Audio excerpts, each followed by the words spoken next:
Hey there, and thanks for dropping by the Film Club. This week, I'm going at it alone as I discuss episode 4 of Wandavision on Disney+. And what an episode it was. So many answers to the questions we've had since episode 1. Lots of fun things happening here on this show.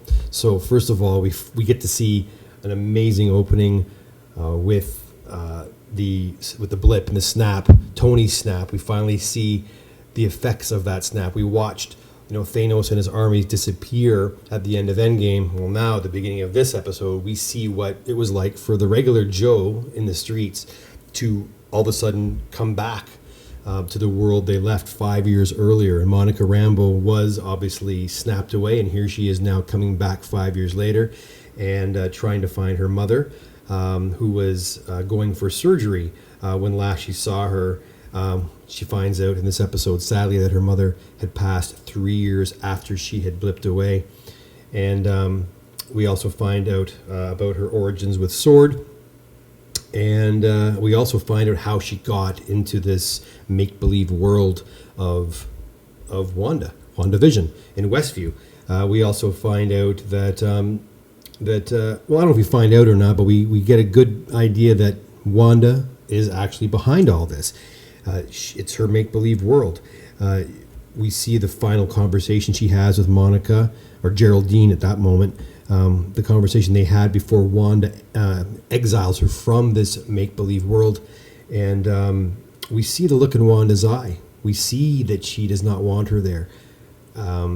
It's a first glimpse into a darker side of Wanda Maximoff than we're used to seeing. So at this point, it looks like she is the baddie, the big baddie, but is she? There's still lots more questions. Even though this particular episode gives us lots of answers, we have a lot more questions now that we can ask.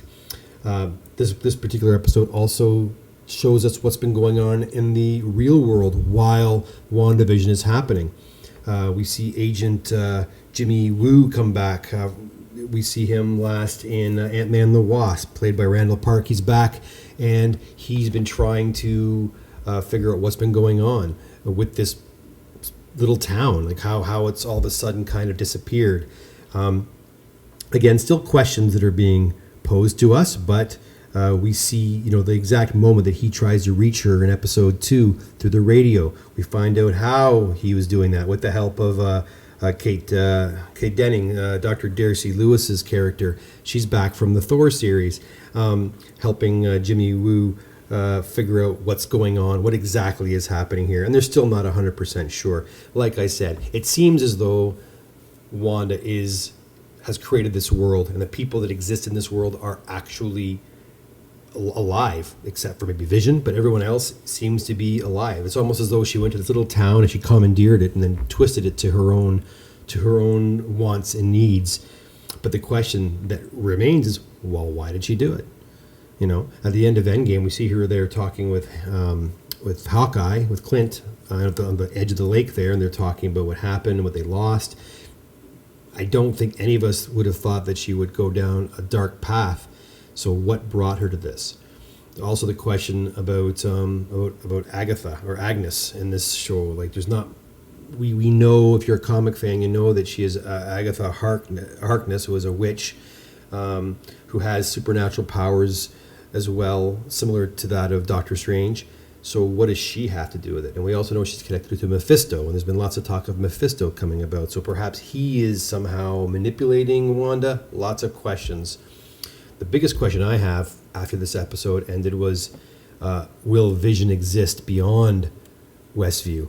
There's been lots of clips of them fighting for Westview. There was a clip the other day I saw of him actually leaving Westview, but it wasn't clear whether or not he sustained his body, if he continues to exist, or if he will vanish. That's the big question I have.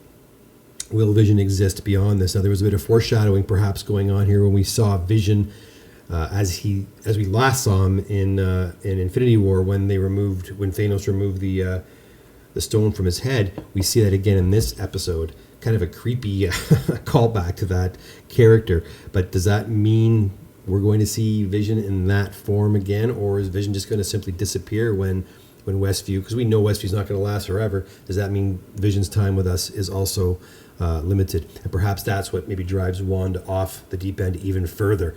I have no idea. Again, these are the kinds of questions that will hopefully be answered in the upcoming episodes of WandaVision. This is the first episode where it didn't follow a format like a sitcom format, where in episode 1 we had the 1950s, and episode 2 the 60s and the 70s last week. I was anticipating the 1980s this week. We didn't get that at all, which is totally fine with me. Again, episode 4 was a great episode because it answered a lot of those questions that everybody had since episode number 1. What's also pretty awesome about this episode is I think it finally satisfied those diehard MCU fans that were freaking out at the way the show has been looking since episode 1. I think a lot of people thought it was going to maintain this sitcom format for its entirety. I don't know why they thought that, but I think a lot of people did. And episode 4, I think, put a lot of those worries to rest.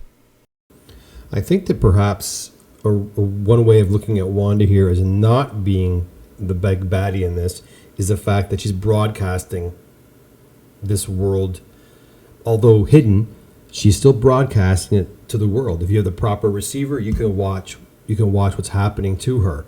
So to me, that is kind of a cry for help. You know, if she didn't want to be seen in this hidden world she's created, then why even give anyone a chance to see what's happening and an opportunity to help her? So, you know, while it's interesting that, you know, she becomes the antagonist in this or in the upcoming movies, I don't know. I hope she doesn't remain the antagonist. I do like the character, and I'd like to see more with her. And yeah, we'll see what happens. Anyhow, look, guys, thanks for coming by today and listening to my evaluation of the episode. And by all means, come by next week. I'll probably do another one. And this is the Film Club. This is a club. I look forward to seeing the channel grow a little bit and sharing my love and your love of film and television with each other. Long term, I'd love to be able to bring members of the club in to talk about the movies and TV shows that they like. I know a lot of us listen to podcasts and other YouTube channels with pundits and film fans talking about the movies and TV they love. We sometimes sit there and just kind of zen out and listen, but wouldn't it be nice to speak up and talk a little bit about the movies you like as well and the TV shows you like as well? And it doesn't have to be movies that are new or current, but even movies and television from the past, nostalgia. So please do subscribe to the channel. Let me know you like that idea, and hopefully in the upcoming weeks and months we can I can branch off and start inviting members of the film club to chat, and we'll put it up here on YouTube for everybody to enjoy as well. So with that being said, have a fantastic night, and I look forward to seeing you here again next week. Please do remember to subscribe and like the video. Bye now.